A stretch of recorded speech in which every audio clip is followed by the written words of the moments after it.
अस्सलाम वालेकुम। अच्छा, इलिप्स का हम कर रहे थे।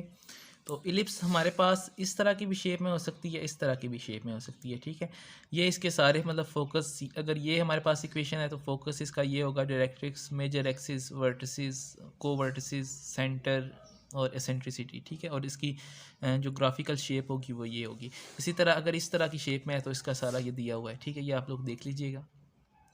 आप देखें इसमें अगर हमारे पास दोनों में एक्स स्केयर और प्लस वाई स्केयर है, इसमें भी x square plus y square है। अब हमें कैसे पता चलेगा कि एक्स स्केयर के नीचे ए स्केयर है या बी स्केयर है? क्योंकि क्वेश्चन में तो इस तरह के, अब जैसे इस क्वेश्चन एग्जांपल में अगर हम देखें तो इसके नीचे 9 है, इसके नीचे 4 है। अब हमें कैसे पता चलेगा कि 9 ए स्केयर हम लेंगे या 9 को बी स्केयर लेंगे? क्योंकि इसमें एक इक्वेशन इलिप्स की ऐसी है जिसमें बी स्केयर है और एक इक्वेशन ऐसी है जिसमें ए स्केयर है। ठीक है, तो याद रखें ए जो है वो हमेशा बी से ग्रेटर होगा।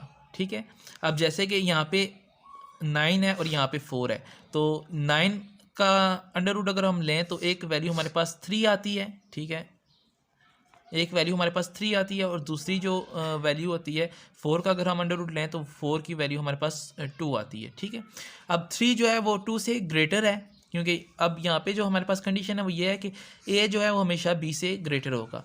तो 3 जो है वो 2 से ग्रेटर है, तो इसका मतलब है ए के नीचे एक्स के नीचे ए स्केयर ही होगा और वाई के नीचे बी स्केयर। मतलब इस फॉर्म में हमारे पास इक्वेशन है और ये सारा कुछ उसका दिया हुआ है। ठीक है, फोकस हमने कैसे फाइंड करना है उसका, ये वो सारा कुछ। ठीक है, और फॉर एग्जांपल अगर यहाँ पे y के नीचे जो वैल्यू है, यानी कि 9 इसके नीचे होता और 4 इसके नीचे होता, तो फिर अब y के नीचे जो, अगर y का मैं अंडर रूट लूँ जो उसके नीचे वैल्यू है, तो वो ग्रेटर आती और यहाँ पे 2 आता, यहाँ पे 3 आता, क्योंकि 9 इस साइड पे होता है और 4 इस साइड पे।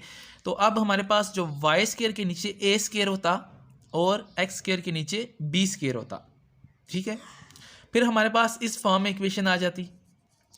अब उसका जो फोकस होता वो 0 प्लस माइनस सी होता। इसी तरह डायरेक्ट्रिक्स ये होता, मेजर एक्सिस, वर्टिसेस उसके जो होते हैं। ठीक है, और कोवर्टिसेस। अच्छा, अब मैं वर्टिसेस और कोवर्टिसेस का बता दूं। अगर हमारे पास इलिप्स इस शेप में है ना, तो ये वाला पॉइंट और ये वाला पॉइंट, ठीक है, ये दोनों इसके वर्टिसेस होंगे, यानी कि A0, ये हमारे पास हो गया एक A0 और इस साइड वाला हो गया माइनस A0। ये इसके दोनों वर्टिसेस होंगे और ये वाला पॉइंट और ये वाला पॉइंट ये इसके को वर्टिसेस होंगे। ये 0 भी होगा और ये 0 माइनस बी। अब ए और बी की वैल्यू आप लोग यहाँ से फाइंड कर सकते हैं जो इक्वेशन हमें दी होगी। ठीक है, इसी तरह अगर इस शेप में है हमारे पास इलिप्स है, तो ये इसके वर्टिसेस होंगे ए डैश और ए, इसी तरह ये इसके को वर्टिसेस होंगे जो, मतलब। ठीक है, अब मेजर एक्सिस और माइनर एक्सिस का सुन लें।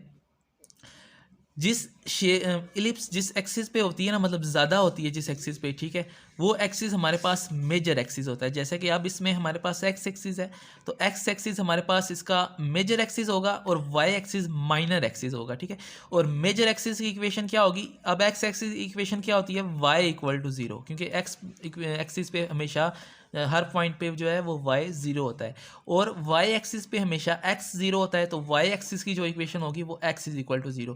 वैसे अब ये हमारे पास माइनर एक्सिस होता है। ठीक है, ये आप लोगों को इतनी मतलब जानने की ज़रूरत नहीं है, लेकिन फिर भी आप लोग सुन लें। ठीक है, जो ये वाला होगा ये मेजर एक्सिस होगा, ये वाला माइनर एक्सिस होगा। इसी तरह अब इस अगर शेप में है हमारे पास इलिप्स है, तो ये जो y एक्सिस है हमारे पास ये मेजर एक्सिस होगा, इसकी इक्वेशन क्या होगी? x is equal to 0। और ये जो x एक्सिस है ये माइनर एक्सिस होगा, इसकी इक्वेशन होगी y इक्वल टू 0। ठीक है, अब इस एग्जाम्पल की तरफ अगर आए आप लोग। ठीक है, ये हमारे पास इक्वेशन दी हुई है, तो इसका हमने सारा कुछ निकालना है, वही वर्टिसेस, डायरेक्ट्रिक्स, फोकस वगैरह। ठीक है, तो पहले तो हमने इसको इस फॉर्म में कन्वर्ट कर लिया, 36 से इसको डिवाइड कर लिया। ठीक है, अब देखें x square over a square plus y square over b square ही होगा, क्योंकि 9 का स्केयर लें तो वो 3 आता है, अंडर रूट सॉरी लें तो 3 आता है, इसी तरह 4 का अंडर रूट लें तो 2 आता है। तो 3 इज़ ग्रेटर देन 2। तो यह हमने पढ़ा था कि जो चीज़ मतलब ग्रेटर हो, ए हमेशा ग्रेटर होगा बी से, तो इसका मतलब है एक्स स्केयर के नीचे जो चीज़ होगी वो ग्रेटर है, वो ए स्केयर है, और वाई के नीचे जो चीज़ है वो बी स्केयर है। अब हमारे पास जो इलिप्स होगी वो इस फॉर्म में होगी। ठीक है, इस शेप में इलिप्स होगी। ठीक है, अब इसके सेमी मेजर एक्सिस और सेमी माइनर एक्सिस। ठीक है, अब अच्छा इसको छोड़ दें आप लोग, सेमी मेजर एक्सिस को ये छोड़ दें। अब इसमें हमारे पास अच्छा c की वैल्यू हमने निकालनी है, तो c is equal to a square minus b square होगा हमारे पास। ठीक है, c is equal to a square minus b square होगा, ठीक है। तो यहाँ से इसकी वैल्यूज़ निकाल लें, सी की वैल्यू वो हमारे पास आ गया, इसका फोकस आ गया प्लस माइनस सी जो हमने निकालना था, ठीक है। तो ये इसके फोकस आ गए, ठीक है। इसी तरह वर्टिसेस और ये डायरेक्ट्रिक्स और कोवर्टेक्स और एसेंट्रिसिटी, ये सारी वैल्यूज़ हम यहाँ से आप लोग देख के निकाल सकते हैं, इसकी सारी की सारी वैल्यूज़, ठीक है। y इज़ इक्वल टू 0, ये इसका मेजर एक्सिस, डायरेक्ट्रिक्स, फोकस हो गया, ठीक है। यानी कि सबसे पहले हम ये फाइंड करेंगे कि एक्स स्केयर के नीचे ए स्केयर है या बी स्केयर है, क्योंकि जिस हिसाब से वो होगा उस हिसाब से वो उसकी मतलब शेप भी चेंज होगी, उसके एलिमेंट्स भी सारे के सारे चेंज हो जाएंगे, ठीक है। अच्छा, ये जो क्वेश्चन नंबर इसका 4 पार्ट था 6.9 का, क्वेश्चन नंबर 1 का 4 पार्ट, ठीक है। यहाँ तक हमने कर लिया था, ये जो कैपिटल एक्स स्केयर और कैपिटल वाई स्केयर आ गया हमारे पास, ठीक है। अब हमने क्या करना था आगे कि इसको ये अब हमारे पास पता चल गया हमें कि ये एक इलिप्स की इक्वेशन है। अब आप लोग चेक कर सकते हैं इसके नीचे कि एक्स स्केयर के नीचे जो वैल्यू है उसका अगर हम अंडर रूट लें और वाई स्केयर के जो नीचे वैल्यू है उसका अगर हम अंडर रूट लें तो कौन सी वैल्यू बड़ी आएगी। जो वैल्यू बड़ी आएगी वो हमारे पास ए होगा और जो वैल्यू छोटी आएगी वो बी होगा। अब यहाँ से साफ जाहिर है कि जो वाई स्केयर के नीचे वैल्यू है ना वो ग्रेटर आएगी अगर हम उसका अंडर रूट लें बजाय कि एक्स स्केयर के नीचे, क्योंकि एक्स स्केयर के नीचे जो वैल्यू है वो 3 से डिवाइड भी हो रही है, तो 3 से डिवाइड भी होगी और अंडर रूट भी होगा तो वो वैल्यू कम हो जाएगी बजाय 8 की, ठीक है। जो अब वाई स्केयर के जो नीचे चीज़ है ना वो हमारे पास होगा ए और एक्स स्केयर के नीचे जो चीज़ होगी वो होगी बी, ठीक है।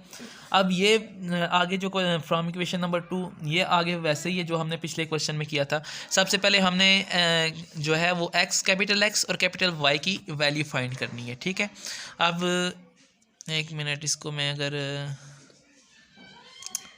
एडिट नहीं कर सकता।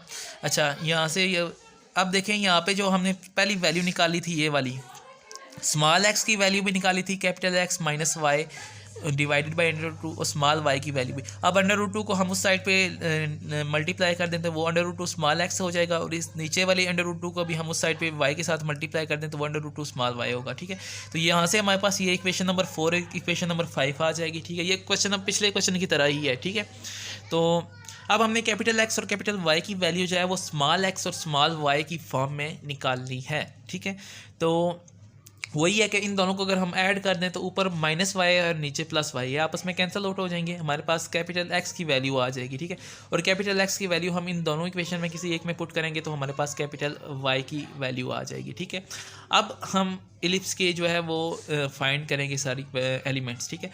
अब अगर हमारे पास इस फॉर्म में इक्वेशन हो ना y square x square over b square plus y square over a square, तो इलिप्स का जो सेंटर होता है वो 0 0 पे होता है, ठीक है। इसका क्या मतलब है कि कैपिटल एक्स भी 0 के इक्वल होगा, इसी तरह कैपिटल वाई भी 0 के इक्वल होगा। अब कैपिटल एक्स की वैल्यू पुट कर दें और कैपिटल वाई की वैल्यू पुट कर दें तो यहाँ से दो इक्वेशंस हमारे पास आ जाएंगी स्मॉल एक्स और स्मॉल वाई की फॉर्म में।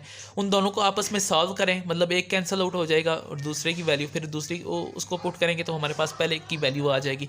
तो ये भी हमारे पास 0 0 ही आते हैं स्मॉल एक्स और स्मॉल वाई की वैल्यू। ये हमारे पास हो गया सेंटर। अब वर्टिसेस क्या होते हैं, अगर वर्टिसेस इसके होंगे, अगर हमारे पास इस फॉर्म में इक्वेशन हो ना जो x square over b square plus y square over a square is equal to 1, तो उसके जो वर्टिसेस होते हैं वो 0 प्लस माइनस ए होते हैं, ठीक है। तो इसका मतलब है एक्स की वैल्यू कैपिटल एक्स की वैल्यू 0 होगी और कैपिटल वाई की value plus minus 2 under root 2। क्योंकि जो वाई स्केयर के नीचे 0 प्लस माइनस ए है ना, तो वाई स्केयर के नीचे हमारे पास ए स्केयर होता है, तो वाई स्केयर के नीचे 8 है तो ए स्केयर इज इक्वल टू 8 और दोनों साइड्स का अगर हम अंडर रूट लें तो ए की वैल्यू हमारे पास आ जाएगी प्लस माइनस 2 अंडर रूट 2। ये कैसे आई है, ये अगर हम 8 का अंडर रूट लें ना तो हमारे पास प्लस माइनस 2 अंडर रूट 2 आती है, ठीक है। अब यहाँ पे वही है, कैपिटल एक्स की वैल्यू पुट कर दें स्मॉल एक्स वाई की फॉर्म में और कैपिटल वाई की वैल्यू भी पुट कर दें स्मॉल एक्स वाई की फॉर्म में, ठीक है। स्मॉल एक्स और वाई की वैल्यूज़ फाइंड कर लें, ये हमारे पास इसके वर्टिसेस आ जाएंगी, ठीक है। इस तरह इक्वेशन ऑफ मेजर एक्सिस वो हमारे पास capital x is equal to 0 होगा, इसकी वैल्यू पुट कर दें। इक्वेशन ऑफ माइनर एक्सिस ये मैंने आप लोगों को पहले बताया है, ये आप लोग अच्छी तरह से वीडियो को देखें ना, समझेंगे तो आप लोगों को क्लियर हो जाएगा, ठीक है। Capital Y is equal to 0 इसकी वैल्यू पुट कर दें। एसेंट्रिसिटी का ये फार्मूला होता है a square minus b square over a और बी की वैल्यू वगैरह इसमें पुट करके कैलकुलेट कर लें, यहाँ से हमारे पास एसेंट्रिसिटी आ जाएगी, ठीक है। फोकस क्या होगा, ठीक है, एक मिनट, फोकस जो होता है हमारे पास अगर हमारे पास इस फॉर्म में इक्वेशन हो x square over b square plus y square over a square, तो फोकस होता है ज़ीरो और प्लस माइनस सी। ठीक है, ये बुक में आप लोगों ने मैंने बताया था कि सी की वैल्यू आप लोग कैसे फाइंड कर सकते हैं, ए स्क्वायर माइनस बी स्क्वायर के फार्मूले से। ठीक है, तो ज़ीरो प्लस माइनस सी, इसका मतलब है एक्स जो होगा कैपिटल एक्स वो ज़ीरो होगा और कैपिटल वाई वो प्लस माइनस सी। सबसे पहले यहाँ पे इन्होंने डायरेक्ट सी की वैल्यू निकाली हुई है, आप लोग पहले सी की वैल्यू निकालेंगे। ठीक है, सी की वैल्यू निकालेंगे तो वहाँ से हमारे पास सी की तो capital Y is equal to plus minus C होगा। ठीक है, अब यहाँ पे वही है कैपिटल एक्स की वैल्यू जो स्मॉल एक्स वाई की फॉर्म है वो पुट कर दें, कैपिटल वाई की वैल्यू भी पुट कर दें स्मॉल एक्स वाई की फॉर्म में। तो ये जो पॉइंट अगेन हमारे पास आएगा वो हो गया हमारे पास इसका फोकस। ठीक है, ये हमारे पास बस 3-4 चीज़ें हमने फाइंड करनी थी। ठीक है, तो फोकस, सेंट्रिसिटी, ये सारी चीज़ें। ठीक है, ये बुक पे सारा कुछ दिया हुआ है टेबल में। ठीक है, उम्मीद है आप लोगों को समझ आ गई होगी। ठीक है, तो आगे इसके जो 6.9 के जो पहले हैं ना 5 क्वेश्चन सिर्फ 1 के, ठीक है, वो आप लोगों ने करने हैं। ओके, अल्लाह हाफिज़।